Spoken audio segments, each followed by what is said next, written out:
Hello বন্ধুরা, শুভ দুপুরের অনেক শুভেচ্ছা। সকল বন্ধুদের জানাই মহাশিবরাত্রির শুভেচ্ছা। তো দেখো আমাদের বাড়িতে আমাদের শিব ঠাকুর রয়েছে, দুটো ঠাকুরের ফটো আছে, আর একটা হচ্ছে ছোট্ট শিব ঠাকুর। তো আমরা বাড়িতেই জল ঢালি। তো এদিকে দেখো মা গীতা পড়ছে, আর এদিকে আমরা ঠাকুর ঘরে চলে এসেছি। তো একটুখানি ওনার পুজো দেওয়া হয়ে গেছে। তো আমরা বলেছিলাম যে মা আমরা একটুখানি বাবার মাথায় জল ঢালবো।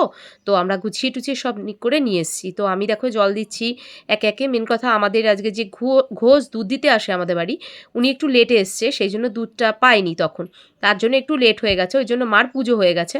আর তারপরে আমরা সব গুছিয়ে বেলপাতা ফুল দিয়ে বাবার মাথায় দিচ্ছি। আর এদিকে ওর বাবা একটা মালা নিয়ে এসছে, আগে ওই একটা মালা দেখো ফটোই পরানো হয়েছে, আর একটা মালা এই যে আমি বাবাকে পরিয়ে দিচ্ছি। তো এই যে সাজিয়ে দেখো তোমরা কে কে দুপুরবেলা দিচ্ছ আমার মতন, কে কে জল ঢালো। আমি তো সেইভাবে প্রহরে তো জল ঢালতে পারি না, কিন্তু আমি দুপুরবেলা বাবাকে এরকম জল ঢেলে দিয়ে নিরামিষ কিছু খেয়ে নিই। তো আজকে আমি এইভাবেই শিবরাত্রিটা পালন করছি। আর যেহেতু নিরামিষ খাওয়া হচ্ছে, আর সেই জন্য এইভাবে আমি শিবরাত্রিটা করে থাকি। তারপরে এবার আরাধ্যার বাবা বলল যে কাল যেহেতু আমার একাদশীও ছিল, তো চলো আমিও একটুখানি বাবার মাথার, ওর বাবা তো একদম ভোলে বাবা ভক্ত, তো চলো ওর বাবাও বলল যে আমিও একটু তাহলে বাবার মাথায় জল ঢেলে দিই। তো ওর বাবাও দেখো জল ঢেলে দিচ্ছে, দুধ গঙ্গা জল একসাথে মিশিয়ে একটুখানি বাবার মাথাতেও ঢেলে দিচ্ছি, দিয়ে এই যে সুন্দর করে ওর বাবাও একটু বাবার আরাধনা করে নিচ্ছে, বাবাকে একটুখানি সাজিয়ে দিচ্ছে সুন্দর করে ফুল দিয়ে। তো ফুল বেলপাতা দিয়ে সাজিয়ে দিচ্ছে।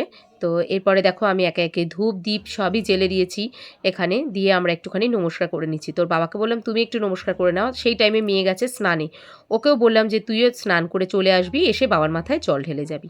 তো ও একটু পরে চলে এসছে। তো ওর বাবা দেখো এখনও দিচ্ছে, তুলসী পাতা দিচ্ছে, দিয়ে বাবাকে সুন্দর করে সাজিয়ে দিচ্ছে। আর আমি এদিকে ভিডিওটা করছি, আর মা এদিকে গীতা পড়ছে।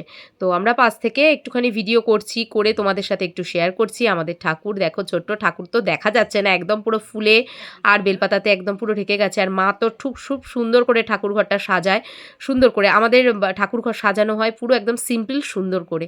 তো এইটা হচ্ছে ওপরের ঠাকুর, সিংহাসনের ওপরে থাকে এই বাবা। আর এদিকে দেখো এই পাশে আমাদের গুরুদেব, আমাদের সব ঠাকুররা রয়েছে, আর এদিকে হনুমান ঠাকুর সবাই রয়েছে। এই দেখো আমাদের ঠাকুর, তোমাদের একটু কাছের থেকে দেখাই। কেমন লাগলো আমাদের ঠাকুর ঘর অবশ্যই তোমরা কমেন্ট করে জানিও। তো ওর বাবাও দেখো বসে আছে এখনও ঠাকুরের কাছে, আমরা বসে আছি, মা যেহেতু বই পড়ছে একটু শুনছিলাম আমরা, আর সেই ফাঁকে আমিও একটু ভিডিও করছিলাম। তো বললাম যে আমাকেও একটুখানি তুলে দাও ছবি, আমিও একটু নমস্কার করি। তো আমাকে তখন একবার করে দিয়ে, ছবি তোলা হয়নি তখন, তো আমিও একটু নমস্কার করে নিলাম, করে ওর বাবা এবার আমাকে ছবিটা তুলে দিচ্ছে। তো আমরা তো সকাল থেকে খাইনি কিছু, জানি যে যেহেতু একটুখানি আমরা ইয়ে করব, মানে বাবার মাথায় জল ঢেলেই কিছু খাবো আমরা, সেই জন্য আমরা এইভাবে একটুখানি পুজোটা দিয়ে নিলাম। এরপরে দেখো সোনা স্নান করে চলে আসলো, ওকেও বললাম তুই একটু জানি বাবার মাথায় জল ঢেলে দে, ও একটু জল ঢেলে নিল। দেখো সুন্দর আজকে একটা চুড়িদার পরেছে, অনেক বলার পরে তাই একটু এইসব ড্রেসগুলো পরতেই চায় না, ও শুধু কোথায় প্যান্ট আর টি শার্ট, প্যান্ট আর টি শার্ট। তো দেখো আজকে একদম সুন্দর করে আমি বললাম যে তুই সালোয়ারটা পর, দেখ ভালো লাগবে, আজকে পুজো করছিস ঠাকুরের। তো ওই যে সালোয়ারটা পরে পুজো দিচ্ছে। তো আমার ভিডিওটা কেমন লাগলো একটু অবশ্যই